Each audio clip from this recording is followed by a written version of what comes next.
جئتنا أدا يا صاحي كي تستريح وبث الدعاء الخفي الصريح.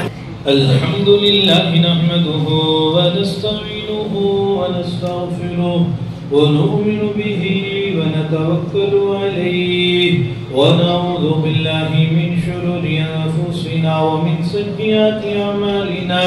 من يهده الله فلا مضل له ومن يضلله فلا هادي له. نشهد أن لا إله إلا الله وحده لا شريك له ونشهد أن سيدنا وسندنا ومولانا محمدا عبده ورسوله. أما بعد فأعوذ بالله من الشيطان الرجيم. بسم الله الرحمن الرحيم. وقال الذين كفروا لولا نزل هذا القرآن على رجل من القريتين عظيم. وقال رحمة للعالمين صلى الله عليه وسلم إن هذه القلوب تصدأ كما يصدأ الحديد إذا أصابه الماء. قيل وما جلاؤها يا رسول الله؟ قال كثرة ذكر الموت أو كما قال رحمة للعالمين صلى الله عليه وسلم. فضیلت مآب علماء اعظام لائق صد تعظیم معزز سامعین حاضرین طلباء عزیز، مغرب کے بعد سے طلباء اعظام کا تعلیمی مظاہرہ ہم دیکھ رہے تھے، سن رہے تھے. کتنی جفاکشی سے اور کتنی بے جگری سے انہوں نے طلباء اعظام نے اپنا تعلیمی مظاہرہ پیش کیا. یہ تعلیمی مظاہرہ محض بچوں نے تقریر کی، ہم نے سنی اور ہو گیا، ایسے نہیں، بلکہ یہ تعلیمی مظاہرہ دراصل اساتذہ اعظام کی محنتوں کا آئینہ تھا. اتنی بہترین ان کی تربیت ہوئی اور مشق تمرین ہوئی تقریر پر، قرات پر. ایسے محسوس ہو رہا تھا کہ کسی بڑے عالم دین ہیں اور کوئی بڑی کانفرنس ہے، اس میں تقریر ہو رہی تھی. مراٹھی، انگریزی کی تقریر بھی، اردو کی تقریر، نعت، قرات. تو یہ اساتذہ اعظام کی محنت ہے. ہمیں ایسے محسوس ہوتا کہ تھوڑا تقریر کیا اور چل گیا، ایسے نہیں. بڑی محنتیں ہوتی استاذوں، کئی مرتبہ اسے سننا پڑتا اسے، پھر جا کے اساتذہ کا خون پسینہ ایک ہوتا تو یہ بچے آپ کے سامنے اسٹیج پہ آنے کے لائق بنتے. کتنے چھوٹے چھوٹے بچے، ابھی ان بچوں کے ہونٹ نہیں سکے، اور کتنی بے جگری سے اور کتنے ہمت اور بہادری سے یہ اپنی محنتوں کا نچوڑ پیش کر رہے تھے.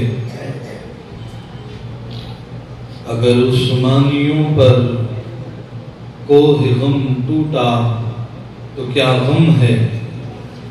اگر عثمانیوں پہ کوہ غم ٹوٹا تو کیا غم ہے. علامہ اقبال فرماتے ہیں کہ خون 100,000 انجم سے ہوتی ہے سحر پیدا. یعنی ہزاروں تارے ان کو قربان ہونا پڑتا، ہزاروں تارے، انگنت تارے قربان ہوتے، ذبح ہوتے، پھر اس کے بعد صبح کا اجالا ہمیں دیکھنا نصیب ہوتا. تو یہ اساتذہ اعظام کو اللہ جزائے خیر دے کہ کتنے بہترین انداز میں مشق کرائی کہ ایسی تقریریں اور ایسا تعلیمی مظاہرہ یہ بڑے مشاق قاری یا مشاق مقررین ان سے بھی بہتر ماشاءاللہ پروگرام پیش کیا انہوں نے. اللہ تعالیٰ اساتذہ نظام کو خوب جزائے خیر نصیب فرمائے. یقیناً بہت بڑی خوشی ہوئی.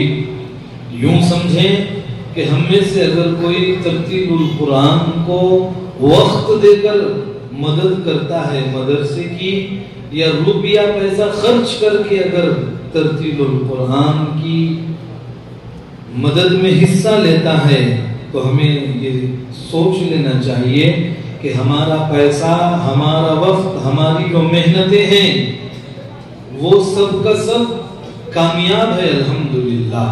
اتنی بہترین انداز میں انہوں نے تعلیمی مظاہرہ پیش کیا. اور یہی مدرسے ہیں، انہی مدرسوں سے قوم پیدا ہوتے ہیں، انہی مدرسوں سے حضرت حسین احمد مدنی پیدا ہوتے ہیں، مفتی کفایت اللہ پیدا ہوتے ہیں، ارشد مدنی پیدا ہوتے ہیں، محمود مدنی پیدا ہوتے ہیں. 1-2-4 منٹ کی کیا تقریر حضرت مدنی کی، پورے کفر کے خیموں میں آگ لگ گئی. تو یہ کہاں کی دین ہے؟ یہ ایسی ہی ترتیل القرآن کی دین ہے. ان مدرسوں سے کوئی جسٹس قوم کا خطاب پیدا نہیں ہوتا کہ اس طرح سے مسجدوں کو معبد خانے کے لیے فیصلہ کر دے، یا قرآن کریم کی آیات کے خلاف عدالت کے مندر میں جائے اور وہاں سے ٹرپل طلاق کے فیصلے حاصل کر کے مسلمانوں کے ماتھے پر کلنک لگا دینے والی کوئی غدارنی ان مدرسوں سے پیدا نہیں ہوتی. ہمارے قابل احترام دوست بڑا بہترین انہوں نے یہ مشورہ دیا. حقیقت میں حکمت کے نام پر بزدلی کو پنپنے نہ دیں. بڑی بہترین دعائیں تھی، لیکن جو گزارش تھی اس گزارش سے مجھے اختلاف ہے، اور بڑے ہی اچھے انداز سے. اختلاف کا ہونا بری بات نہیں ہے، مخالفت کرنا بری بات ہے. تو گزارش واقعی میں میرے سر آنکھوں پر، اور گزارش ہونی بھی چاہیے اور گزارش ماننی بھی چاہیے. لیکن اس گزارش میں تھوڑا بنیادی فرق یہ ہے کہ جو بھی غدار مسلم جج ہے یا جو بھی لیڈی ہے جو قرآن کریم کے خلاف جس نے مقدمہ دائر کیا، وہ ہم اساتذہ نظام کے سامنے وہ کبھی آئے نہیں. وہ مدارس کے فضلاء نہیں ہیں، مدارس سے انہوں نے تعلیم حاصل نہیں کی، یقیناً نہیں کی. مدارس سے کون سپوت پیدا ہوئے؟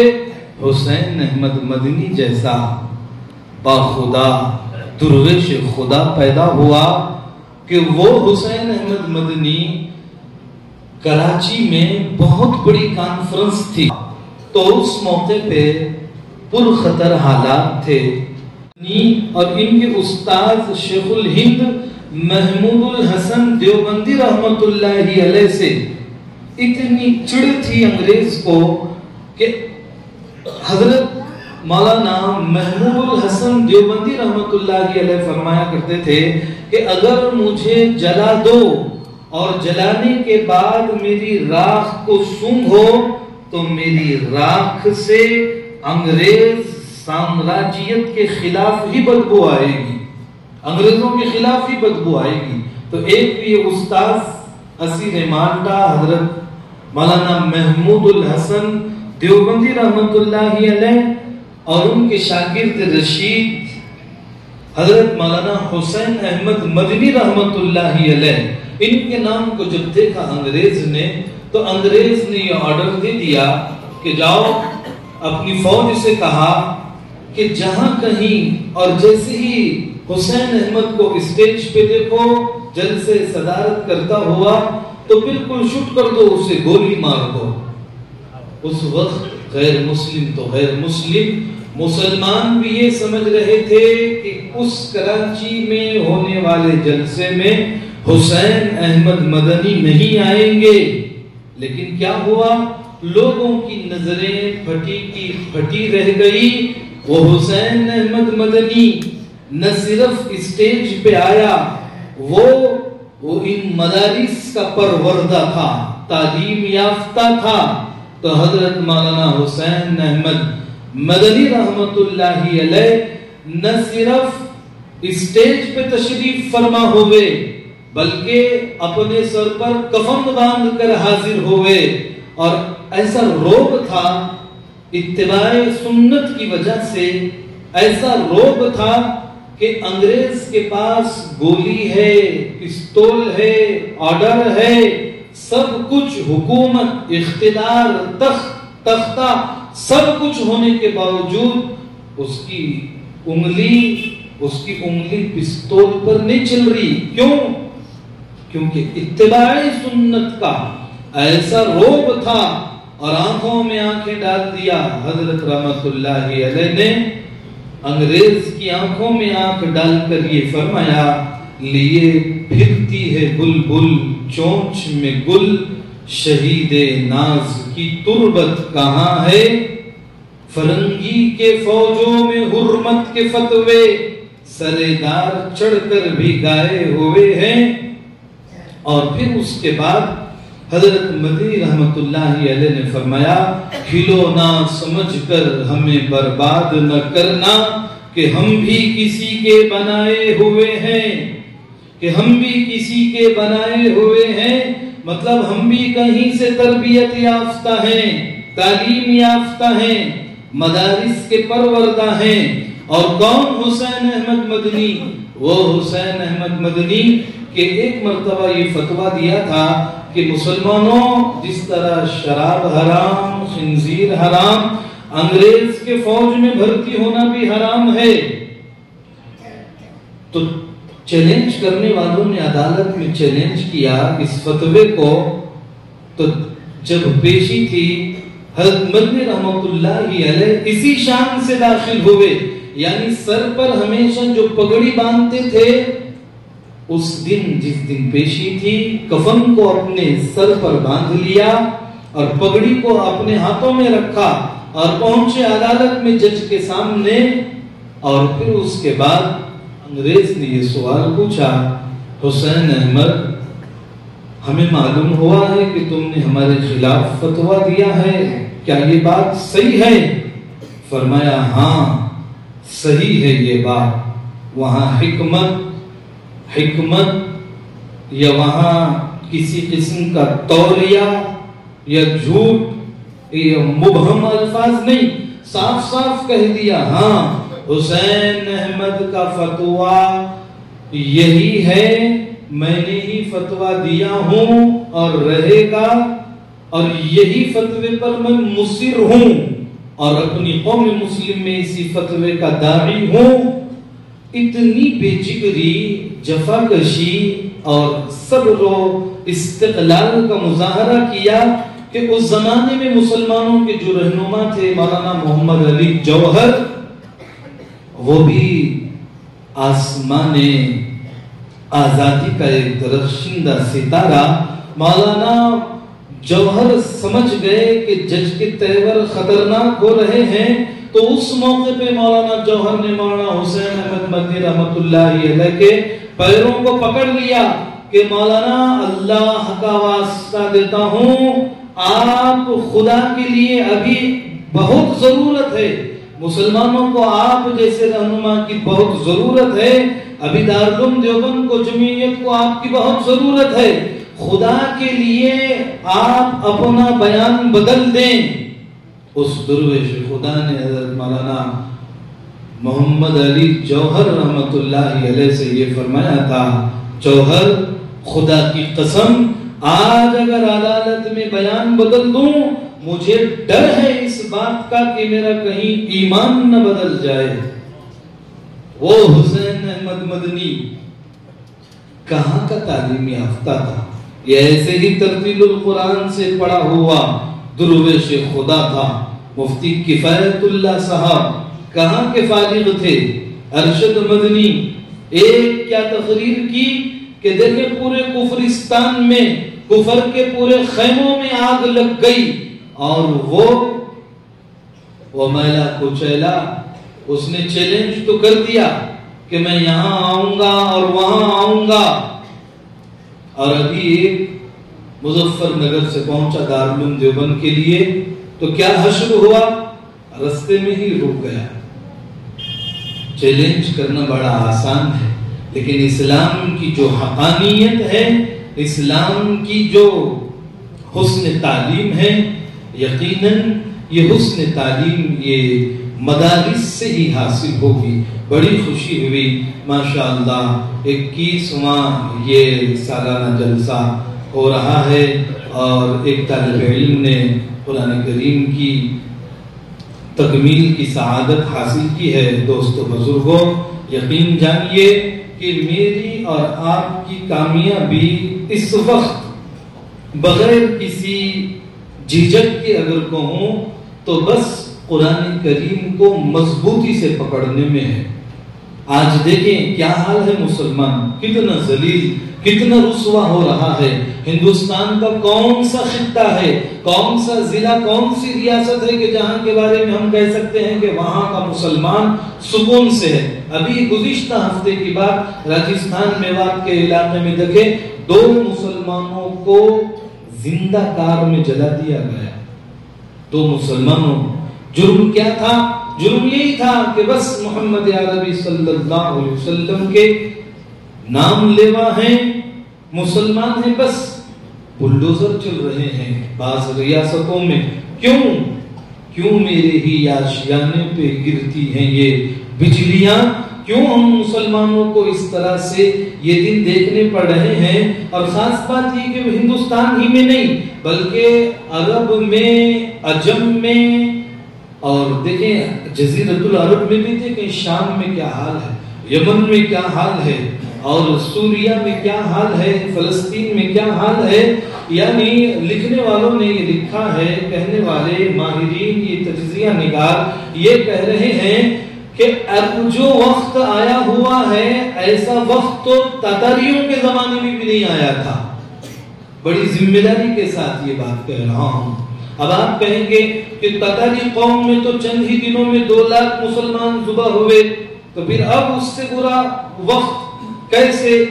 تو اس کے لیے عرض ہے کہ اس وقت اگر تھوڑا دھیان سے تجزیہ کرے صورتحال کا، مسلمانوں کی سیاسی، سماجی اور معاشی، مذہبی زندگی کا، تو دیکھیں گزشتہ زمانے میں بھی حالات آئے، گزشتہ زمانے میں بھی یقیناً فرعون اور شداد اور قارون اور ابو جہل، ابو لہب جیسے لوگ گزرے ہیں، لیکن پچھلے زمانے میں اس زمانے میں فرق یہ ہے کہ کسی زمانے میں اگر مسلمان پسماندہ تھے اور ذبح حالی کا شکار تھے تو بس علاقے کے حساب سے بس وہیں تک مظلوم تھا، اور دوسری جگہ دیکھیں تو مسلمان بڑے عروج، ترقی اور خوب معاشی اور اس کے علاوہ سیاسی مسلمانوں کو بہت عروج تھا، پریشان تھے کسی ایک جگہ، لیکن دوسرے جگہوں پر دیکھیں تو چپے چپے پہ اسلام کا بول بالا، مسلمانوں کی معاشی صورتحال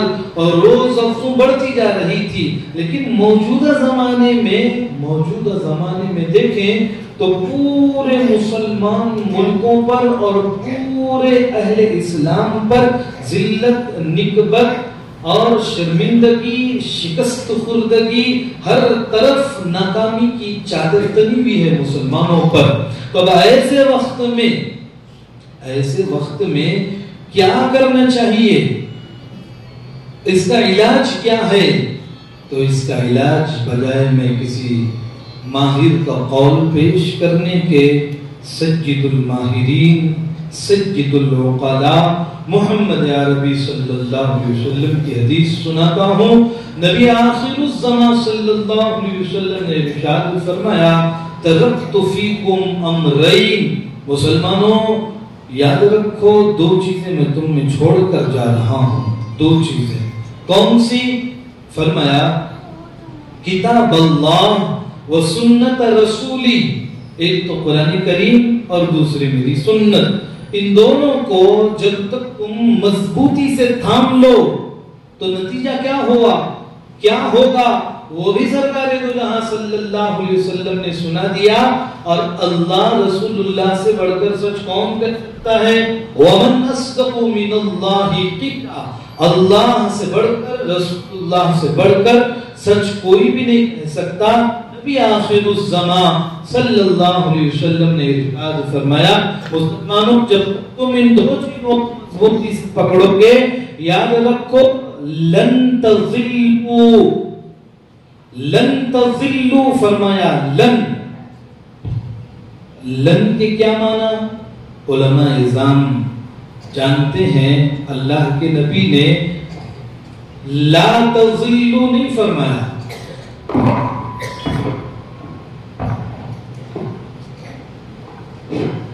لا تضلوا کے معنی ہے گمراہ نہیں ہوگے، بلکہ فرمایا لن عربی گرامر کے اعتبار سے اس کے معنی ہوتے ہیں کہ ہرگز اور ہرگز تم گمراہ نہیں ہوگے، ہرگز کسی طرح کی نکبت، پستی، ذلت اور ناکامی، نامرادی ہرگز بھی نہیں ہو سکتی۔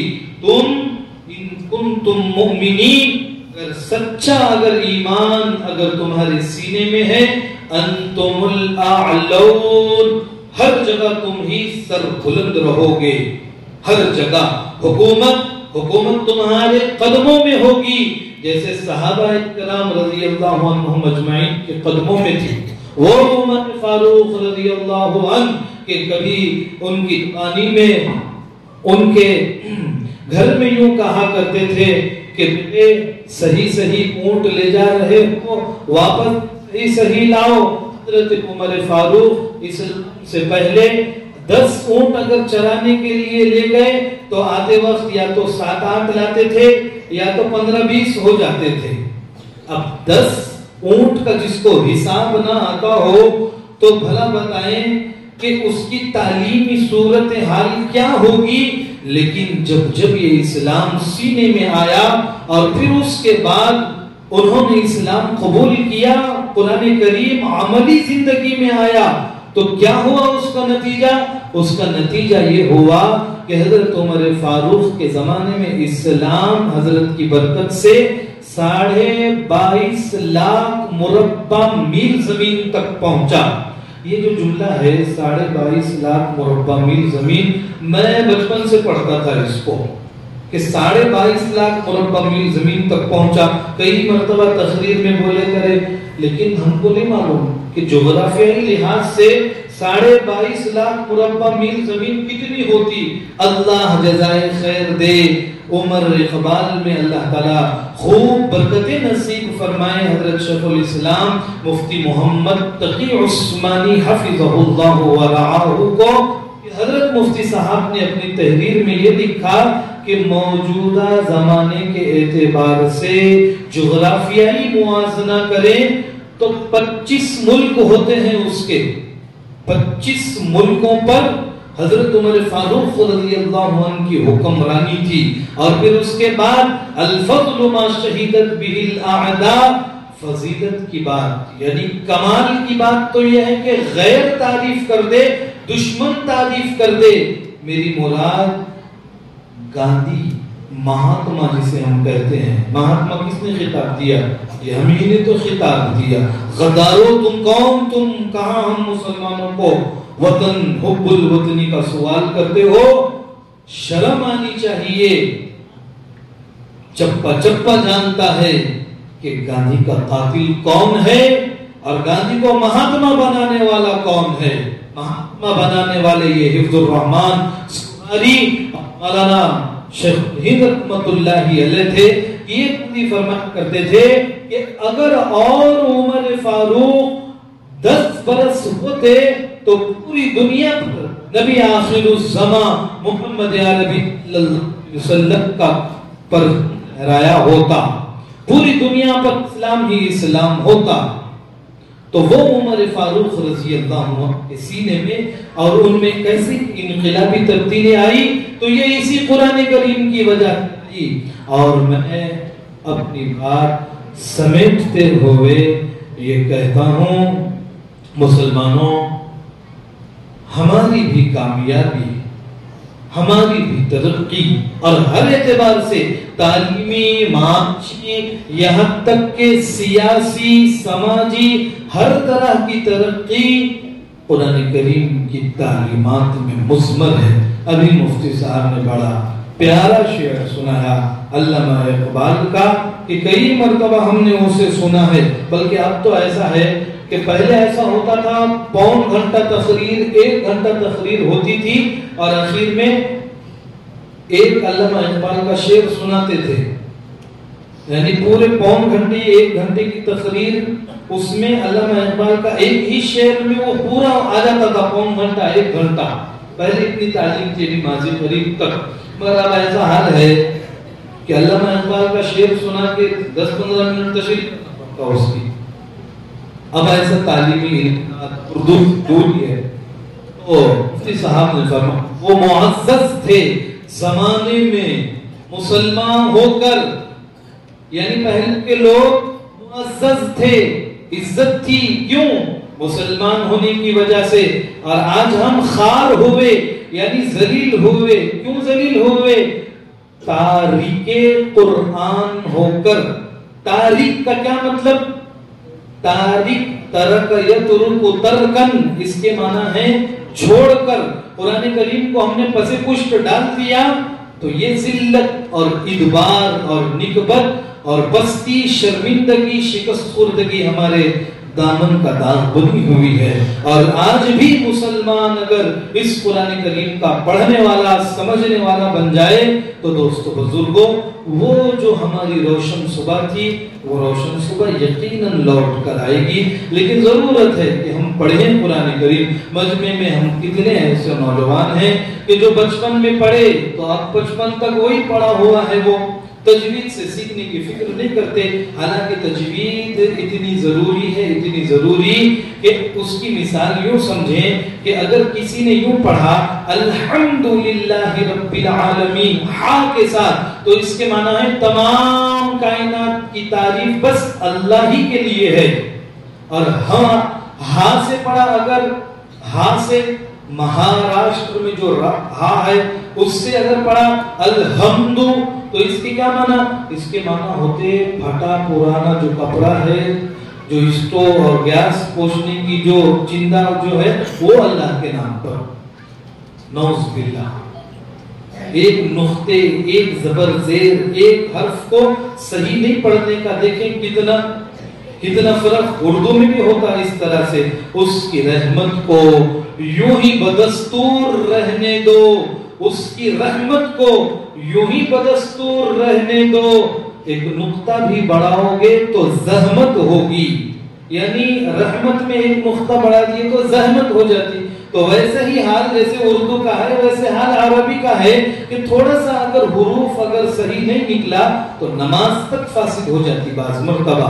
لہذا تمام ہی احباب سے گزارش ہے اپنا تعلق قرآن کریم سے مضبوط کریں۔ ہمارے حضرت شاہ ہردوئی رحمت اللہ علیہ فرمایا کرتے تھے مسلمانوں قرآن سے مضبوط تعلق ہوگا تو اللہ تعالیٰ آخرت میں جو ثواب دیں گے وہ تو دیں گے، لیکن دنیا میں یہ ثواب دیں گے، وہ یہ انعام دیں گے کہ حرم کی حاضری نصیب کریں گے۔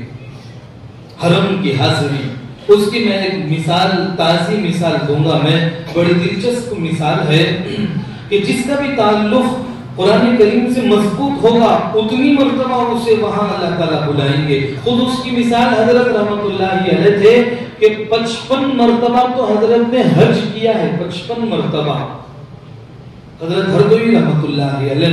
اور ہمارے درمیان تازہ مثال کیا ہے؟ ہمارے عزت مآب علی جناب حضرت الحاج عبدالوحید صاحب دامہ مجدہ ہیں کہ حضرت والا کو قرآن کریم سے کتنا شغف ہے کہ اتنی عمر ہو گئی، آج کے زمانے میں ہم یہ دعویٰ نہیں کر سکتے مول صاحب کہاں سے پڑھیں گے یہ عمر میں، کہ اگر یوں کہوں کوئی غلط نہیں ہوگا جہاں تک میری نگاہیں دیکھ رہی ہے کہ ہمارے درمیان سب سے زیادہ جو عمر ہے تو سب سے زیادہ عمر ہمارے حاجی صاحب کی ہے. قرآن کریم سے اتنا شغف کہ اس عمر میں قرآن کریم کو حفظ کر رہے ہیں. بعض مرتبہ میں خود بھی قرآن کریم سنتا ہوں, میرے لیے سعادت کی بات ہے. تو حضرت کا جملہ بالکل صحیح ہے حضرت ہردوئی رحمۃ اللہ علیہ کا کہ اب تک حاجی صاحب کے میرے دانست میرے علم کے مطابق 13 حج ہوئے ہیں, 13 حج. اور عمرے تو عمرے کا مجھے صحیح سے یاد نہیں, حاجی صاحب اگر بتا دیں تو قوم کی ترغیب کے لیے اس میں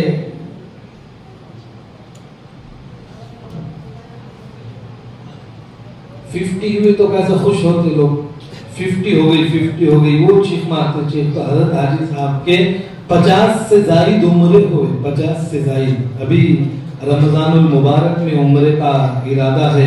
رمضان میں عمرہ کرنا کیا فضیلت ہے. حضور نے فرمایا جس نے رمضان میں عمرہ کیا ایسے ہے جیسے میرے ساتھ حج کیا. سنیں, میرے ساتھ حج کیا. کس کے ساتھ؟ نبی آخر الزمان صلی اللہ علیہ وسلم کے ساتھ. تو رمضان کے کئی حج حضرت حاجی صاحب کے نام اعمال میں محفوظ ہیں, اللہ قبول بھی فرمائے. تو دوستو بزرگوں میں یہی توجہ دلا کر اپنی بات کو ختم کرتا ہوں کہ آپ اپنا قرآن کریم کا لیول چیک کریں کہ تجوید سے مجھے آتا یا نہیں آتا. لہذا نہیں آتا تو سیکھیں, سیکھنے میں کوئی شرم نہیں. دیکھیں اتنی عمر میں ہمارے حاجی صاحب حفظ کر رہے ہیں تو کوئی شرم کی بات نہیں, ہم پڑھنے والے بنے. اور اسی طرح سے اپنے وقت کا صحیح استعمال اگر ہوگا تو شکوے شکایت ہی نہیں ہوگی. دیکھیں کام کرنے والا آدمی شکایت نہیں کرتا, اور جو کام پہ کھڑا رہتا گھر میں بیٹھ کے انہیں شکایت کرتا کہاں سے جائیں گے, اتنی دھوپ ہے, کہاں کاروبار لگتا. اور جو محنتی ہے تو وہ اس کے لیے دھوپ بھی وہ بولتا کہ بھئی کچھ تو بھی اوڑھ لپٹ کے چلو, اور دیکھیں گے مارکیٹ میں کچھ تو بھی مل جاتا, حرکت میں برکت ہے, اس طرح کے جملے بول کے نکلتا. اور جو ہندی کنڈا ہے رکام ٹیکڑا ہے ویسے ہی بیٹھتا.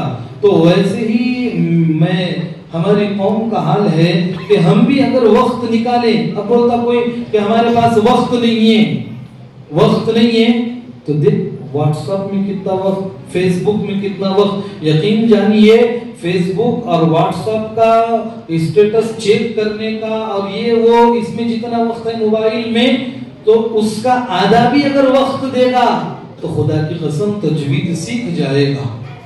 لیکن آج کیا ہے, ہر کسی کو دیکھو موبائل ایسا لے کے بیٹھ رہا. یہاں کے بعد نمازیوں کو بھی دیکھا کہ نماز کوئی سے جیب میں سے نکال کے یوں چیک کرتا گویا کہ اس کو میسج آ رہا اللہ کا کہ بھئی اس کی نماز قبول ہوگی کہ نہیں ہوگی. وہ آتی نا OTP کیا بولتے, تو ویسا دیکھتا ہے موبائل نکالا کی. واٹس ایپ تو ایسا ہو گیا ایسا جیسے وہ کھراڑے میں مرغی تھوڑی تھوڑی دیر کو دیکھنا پڑتا, دی کہ نہیں انڈا. تو ایسا حال ہو گیا مسلمان کو ذرا سی دیر کو چیک کرتا واٹس ایپ پہ کیا نیوز ہے, کیا آیا کیا نہیں. تو اتنا وقت ادھر دے رہا ہے اور پیسہ اتنا ادھر. سب سے زیادہ افسوسناک بات اس وقت یہ ہے اصلاح معاشرہ کے تعلق سے مسلمانوں کا وقت اور پیسہ ادھر ادھر ضائع ہو رہا ہے. سب سے زیادہ قابل افسوس بات ہے. ابھی دیکھیں انعام کے لیے ماشاءاللہ بہت سے احباب نے انعام دیا, بہت خوشی کی بات ہے. اساتذہ نظام کی جو محنتیں تھی الحمدللہ کامیاب ہو گئی. تو جیسا وقت اور پیسہ اس کی حفاظت کرے, وقت کی حفاظت کرے, پیسے کی بھی حفاظت کرے. پیسے کی بھی حفاظت نہیں کر رہا مسلمان, کیا کر رہا؟ کتنے نوجوانوں کو دیکھا, کتنے نوجوانوں کو نیند میں سے اٹھا, سب سے پہلے کہاں جاتا؟ مسجد کو جانے کے بجائے سب سے پہلے ٹوائلٹ کو بھی جانے سے پہلے جی کہاں جاتا؟ پان پٹی پہ جا کے مٹریل خریدتا, مٹریل. اور یقین جانیے کم سے کم 50 روپیے کم از کم روزانہ پوری مٹریل اگر برا دکھ رہا تو کہاں خرچ کر رہا؟ پنجیری میں. پنجیری کاجو بادام میں خرچ کر رہا. صبح ہوئی اور بعض لوگ تو اتنے پکے ہو گئے. ایک کو دیکھا میں مسجد کے ٹوائلٹ میں چپ ادھر جیسے کبوتر مٹر گشت کرتا ویسے مٹر گشت کر رہا اور سامنے ٹوائلٹ کھلا ہوا ہے. میں نے سوچا کہ کیوں نہیں جا رہا اندر, ادھر کیا مٹر گشت کر رہا. میں نے بولا بھائی کھلا ہے جاؤ نا. تو نہیں ابھی تھوڑی دیر سے ابھی چلا رہا ہوں. ابھی کیا ہوا, چبانے کا اور ٹوائلٹ کا کیا تعلق؟ نہیں جی مولوی صاحب جب تک نہیں چبائے نا آتش نہیں بولے, آتش نہیں بولے, کیا بولنا بولے.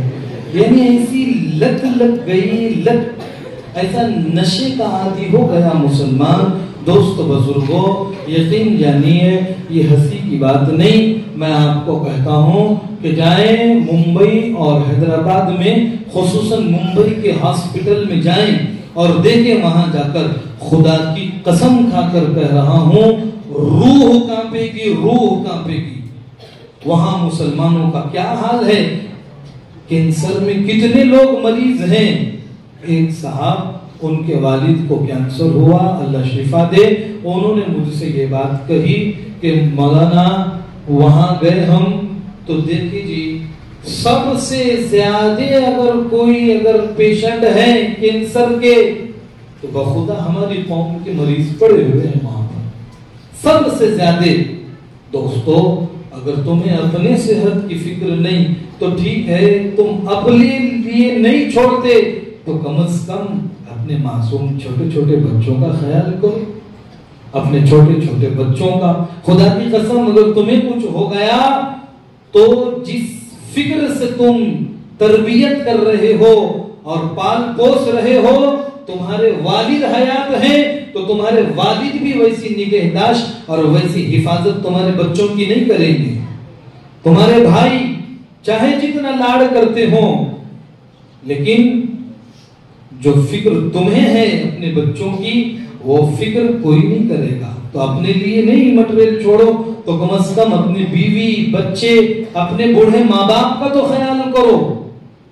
لہذا میں یہ عرض کر رہا تھا وقت اور روپیہ پیسہ مسلمان اس کا خاص خیال کرے. شادی باجے ادھر ادھر جمعہ کی, اب ایسا اللہ رسول کے نام پہ دیولے بولے مدرسے کا اعلان ہوا, مسجد کا اعلان ہوا تو دیتا نہیں مسلمان. مسجد کے ڈبے میں بھی ڈالتا تو کیا ڈالتا جی 1 روپیہ ڈالا کہ ٹخ بل کے آدھا ٹن جمعہ کے جس میں دیکھیں ڈبے بڑھاؤ آگے تو ڈبے بڑھاتا ہوں آگے. ارے ڈبے بڑھاؤ مطلب اس میں کچھ ڈال کے بڑھاؤ آگے. انہوں نے بولتا امام صاحب نے ڈبے بڑھاؤ, بولے تو نہیں لیتا, ادھر سے ادھر بڑھا دیا اور بس ہو گیا.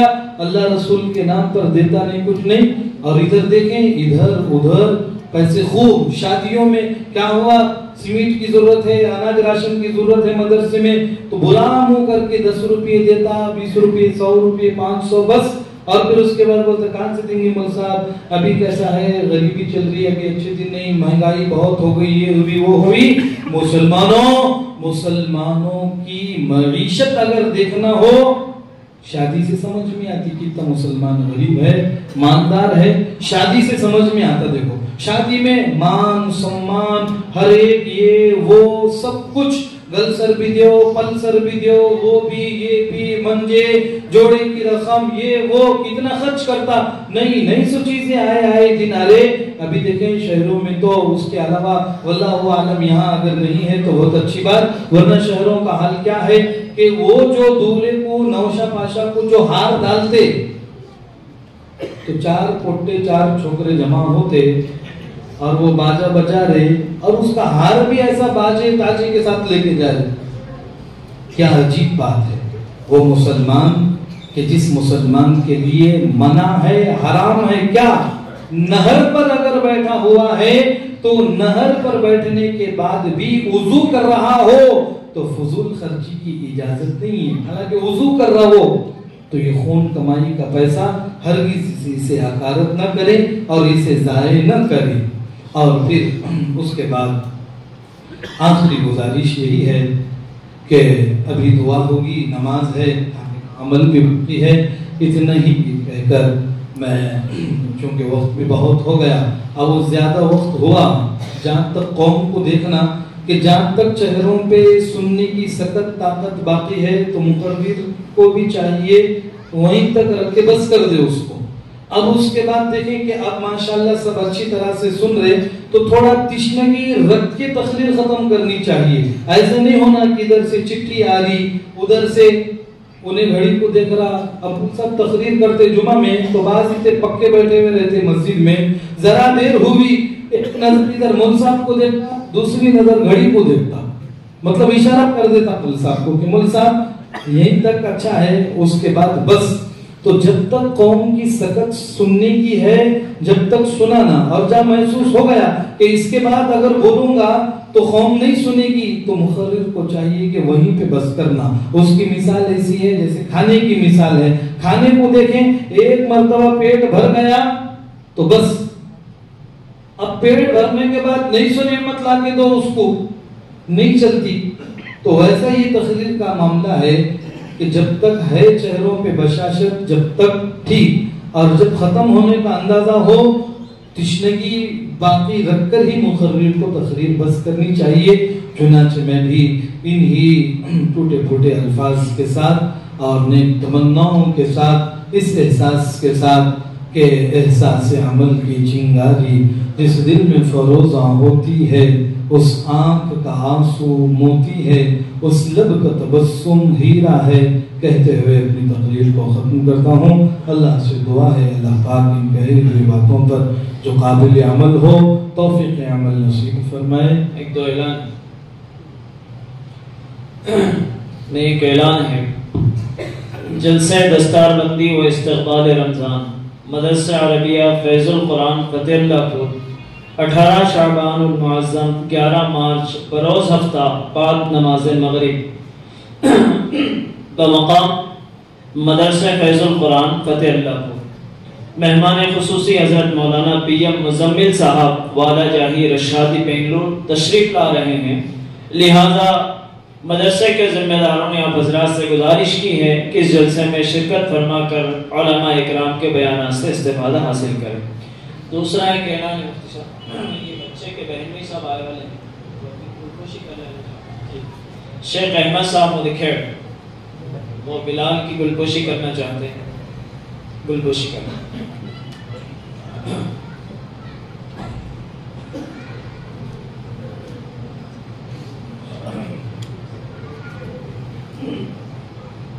ماشاءاللہ. پھر سے ایک بار آپ حضرات سے گزارش ہے کہ ابھی دعا کے فوراً بعد نماز ہوگی اور نماز کے بعد کھانے کا نظم ہوگا, لہذا آپ حضرات نماز سے فارغ ہونے کے بعد کھانے سے فارغ ہو کر جائیں. ماشاءاللہ. اللہ تعالیٰ ہر بہن بھی کو ایسا سالہ اور ہر سالے کو ایسا بہن بھی نصیب فرمائے, ان کی قدر کی. جزاکم اللہ خیر. یا رب لک الحمد کما ينبغي لجلال وجهك ولعظیم سلطانك. اللهم انا نعوذ بك من جهد البلاء ودرك الشقاء وسوء القضاء وشماتة الاعداء.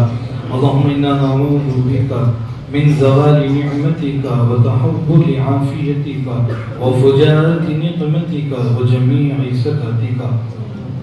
اللهم اقسم لنا من خشيتك ما تحول به بيننا وبين معصيتك ومن طاعتك ما تبلغنا به جنتك ومن اليقين ما تهون به علينا مصائب الدنيا. متعنا اللهم بأسماعنا وابصارنا انك على كل شيء قدير. یا اللہ رحم کرم عافیت کا درگزر کو معاملہ فرما. یا اللہ جتنے گناہ ہوئے ہیں ان تمام کو معاف فرما. یا اللہ جو ہونے والے ہیں ان سارے گناہوں سے ہم سب کی حفاظت فرما. اللہ جہاں کہیں مسلمان پریشان ہیں ان کی پریشانیوں کو دور فرمائیے. جو قرض میں پھنسے ہوئے ہیں ان کے قرض کی ادائیگی کی آسان شکل صورت پیدا فرمائیے. یا اللہ یہ جو مجلس ہوئی ہے اس مجلس کو بے پناہ قبول فرمائیے. اس میں جتنے سیئات ہوئے ہیں اسے معاف فرمائیے. سارے حسنات کو قبول فرمائیے. یا اللہ اس بہترین مجمع میں یا اللہ جتنے بہترین حفاظ علماء مفتیان نظام موجود ہیں یا اللہ سبھی کی دعاؤں میں ہمارا حصہ نصیب فرمائیے. یا اللہ یہ جو اجلاس ہوا ہے حفظ کے تعلق سے یا اللہ اس طالب علم کے حفظ کو یا اللہ قبول فرمائیے اور اس کے طفیل ہم تمام کی بخشش فرمائیے۔ یا اللہ اس مجمع میں جس بھائی کے دل میں جو بھی اچھی دعائیں ہیں یا اللہ وہ دعاؤں کو ہم تمام کے حق میں قبول منظور فرمائیے۔ یا اللہ بہت سے لوگ یا اللہ بیمار ہیں، یا اللہ انہیں شفاء کلی نصیب فرمائیے۔ یا اللہ بعض لوگ ایسے مصیبتوں میں پریشان ہیں کہ یا اللہ دعا کی درخواست بھی نہیں کہہ سکتے۔ یا اللہ ایسے مصیبت زدوں کو یا اللہ ان مصیبتوں سے نجات دیجئے، امن اور سکون انہیں نصیب فرمائیے۔ یا اللہ ہمارے گھروں میں سکون نصیب فرمائیے، ہماری اس گواچی زندگی میں خوب رحمتیں برکتیں نازل فرمائیے۔ یا اللہ جنہیں اولاد ہے یا اللہ اولاد کو فرما بردار بنائیے، اور جن کی اولاد نہیں ہے انہیں اولاد سے نوازیے۔ جن کے ماں باپ ہیں یا اللہ والدین کی خدمت کی توفیق نصیب فرمائیے۔ جن کے والدین نہیں ہیں یا ان دونوں میں سے کوئی ایک نہیں ہے یا اللہ ان کی قبر کو نور سے منور فرمائیے۔ یا اللہ جو بھی مانگا گیا اسے نصیب فرمائیے، جو مانگنے سے رہ رہا ہو اسے بھی عطا فرمائیے۔ اس مدرسے کی منتظمہ کمیٹی کو، اساتذہ نظام کو، اور یا اللہ اس مدرسے کے اور اس شہر میں اطراف میں جتنے مدرسے ہیں یا اللہ ان تمام مدارس کو یا اللہ خوب ترقیات سے نوازیے۔ یا اللہ یہاں سے علماء ربانیین کا ظہور ہو، ایسے فیصلے فرمائیے۔ یا اللہ بستی والوں کو، شہر والوں کو، سبھوں کو یا اللہ جل نصیب فرمائیے۔ ہر طرح کے زمینی آسمانی بلاؤں مصیبتوں سے ان کی حفاظت فرمائیے۔ جو بھی مانگنے سے رہ گیا ہو اسے بھی عطا فرمائیے۔ لا الہ الا اللہ الملک الحق المبین، صلی اللہ علیہ نبی الصادق الوعد الامین، برحمتک یا ارحم الراحمین۔